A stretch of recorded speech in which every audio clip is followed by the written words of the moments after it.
дар ҷаҳони футбол нобиғаҳое ҳастанд ки унвони легенда шуданро ба таъхир афтодаанду ба чемпионатҳои гуногун рафтаанд. Арабистони Саудӣ бо пулҳои кайҳонияш яке аз он чемпионатҳо шуда тавонист.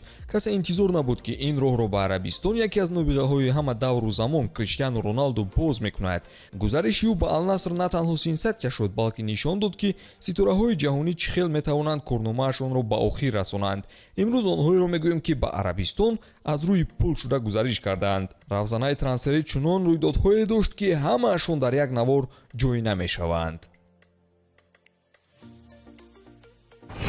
дӯстон, агар шумо ба тамошои футбол ва дигар навъи варзиш шавқ дошта бошед, агар шумо хоҳед ки тамошои бозиҳо бароятон боз ҳам ҷолибтар гузарад, пас ҳатман аз хизматрасониҳои ширкати 1x истифода баред. дар 1x регистратсия осон ва пардохт аз тамоми гӯшаи канори дунё, вале муҳимтар аз он бонус то $100 дар аввалин пардохт бо промокоди тачфуд.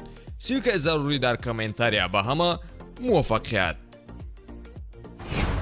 вақте номи Садио Манеро мешунавед, аввал суръати баланди ӯ ба хотир меояд, дриблинг ва голҳои муҳим. ҳамлагари сенегалӣ ҳунари худро дар Аврупо аслан дар Залцбург рушд дода буд, дар дастае ки барои дилхоҳ рақиб хатарнок буд.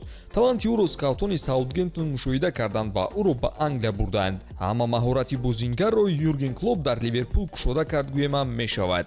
ӯро ба ситораи ҷаҳонӣ табдил доданд. Ливерпул Манеро бо нархи 41 миллион евро ба даст овард, вале маблағи харҷшударо бозингар ҳалол карда тавонист. бо роҳбарии Клоп Мане бозингари калидӣ дар ҳамла ҳамроҳи Салоҳ ва Фирмино шуд. якдигарфаҳмии онҳо дар сатҳи баланд буд ки ба мерсисайдиҳо ғалабаҳои бузурге овардааст. соли 2019 нақши Мане дар қаҳрамонӣ дар Лигаи Чемпионҳо калон буд, ҳамчунин дар триумфи Англия мавсими баъдӣ. голҳои ӯ, талошаш ва муборизааш дар майдон дили миллионҳо мухлисонро шод карда буду яке аз шинохтатарин футболбозони ҷадид гашт. соли гузашта Мане ба хулосаи ивази даста кардан омад ва ба Бавария гузариш анҷом дод. онҷо ҳамлагари сенегалӣ танҳо бо муҷарраҳо дучор шуда тавонист ки мавқеи Левандовскиро гирифта натавонист. ин тобистон Бавария розӣ буд ки аз Садио Мане ҷудо шавад ва баъди гирифтани пешниҳод аз ҷониби Ал-Наср роҳбарияти мюнхенӣ бисёр фикр накарданду Манеро бо нархи 30 миллион евро гусел карданд. пеш аз гузариш ба чемпионати Арабистон Мане аз худ нишоне дар Аврупо гузошта тавонист. новаста дар оянда чӣ дастовард гирифтанаш шоҳкориҳои ӯро дар китоби футболи Аврупо навиштаанд. гуфта мешавад ки Мане дар Арабистон 40 миллион евро дар як сол маош мегирад. ана дар бозиҳои охири дастааш натиҷаҳои хуб нишон дода истодааст. мебинем ки бо ҷуфти Роналду Мане чӣ бозие дар душанбе муқобили Истиқлол нишон медиҳад. шайхони араб бо масъулият ба лоиҳа назар мекунанд. ин қадар футболбозро бемақсад харидорӣ намекунанд ку. вақте мухлисон аз гузариши Неймар ба Ал-Ҳилол дарак ёфтанд, ҳолаташон мисли трансфери ӯ аз Барса ба ПСЖ шуда буд. агар сабабҳои ин трансферро фаҳмидан хоҳед, пас ба роҳи тай кардаи Неймар дар Аврупо менигарем. дар Барселона ӯ муҳраи асосӣ дар сегонаи беҳтарини хати ҳамла гашт. фаҳмиши ӯ бо Месси ва Суарес то ба қаҳрамонии Лигаи Чемпионҳо оварда расонид ки сабаби мисли ситораи асосӣ ба ПСЖ омаданаш шуд. якдигар фаҳмии ӯ бо Мбаппе баъзан вақт манънашаванда метофт. вазъияти сомондодаи онҳоро мухлисон солҳо дар ёд медоранд. ПСЖ то ба финали Лигаи Чемпионҳо баромад, ҷое ки аз Бавария шикаст хӯрд. ду мавсими гузашта барои Неймару Мбаппе Мессиро кӯмакрасон оварданд, вале инам ҳадафи асосиро бароварда накард.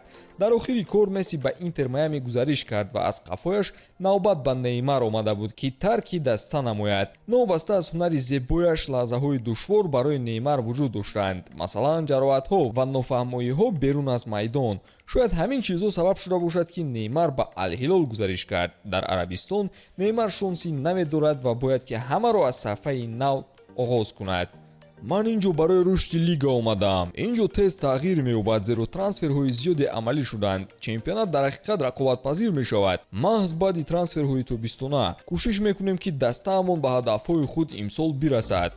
Неймар дар Ал-Ҳилол тақрибан 150 миллион евро дар як мавсим соҳиб мешавад, вале ба ҷуз ин шартномааш нуқтаҳои бонусии зиёде дорад. хонаи барҳаво, мошинҳои замонавӣ ва тайёраи шахсӣ дар ихтиёраш ҳастанд. ҳар як рекламаи мекардаи Неймар боз иловатан подошпулӣ дорад. ба фикри шумо Неймар кори дуруст кард ки ба Арабистон омад ё бояд дар Аврупо корномаашро давом медод? фикратонро дар комментария қайд кунед. оиди талафоти кадрии Ливерпул ҳам гуфтан мегузарем. Фабиньо ки қаблан дар Монако аз худ дарак дода буд, солҳои охир диққати скаутони футболиро зиёд ба худ ҷалб мекард. ӯ бо ҳунари идораи тӯб ва созмон додани ҳамлаҳои дастааш ивазнашаванда гашта буд. Дар Ливерпул ӯ на танҳо аз рӯи вазифааш ҳаракат мекард, балки тактикаи бозиро дар сатҳи олӣ дарк мекард. Дар Англия Фабиньо ҳама ҷоизаҳои дастаwiро аз қабили қаҳрамонӣ дар Премер-лига ва Лигаи Чемпионҳо ба даст овард. Гузариш ба Ал-Иттиҳод маълум буд ки барои пул интихоб шудааст. Чунин бозингарони ботаҷриба ва универсал мисли Фабиньо бешубҳа устувортарин мавқеи Ал-Иттиҳод мегарданд. Мухлисонам интизоранд ки Фабиньо ҳамон сатҳи бозии худро дар дастаи наваш нишон диҳад. Хулоса қарори Арабистонро метавонем сарфаи пул барои рушди футболи минтақа ва ҳамчунин пешниҳоди риск ба футболбозони ҷавон номем. Танҳо вақт нишон медиҳад ки кадом паҳлӯи ин муносибат дар оянда рушд мекунад. Ба ҳамин тамом дӯстон пайгирии канали мо бимонед. Хайр.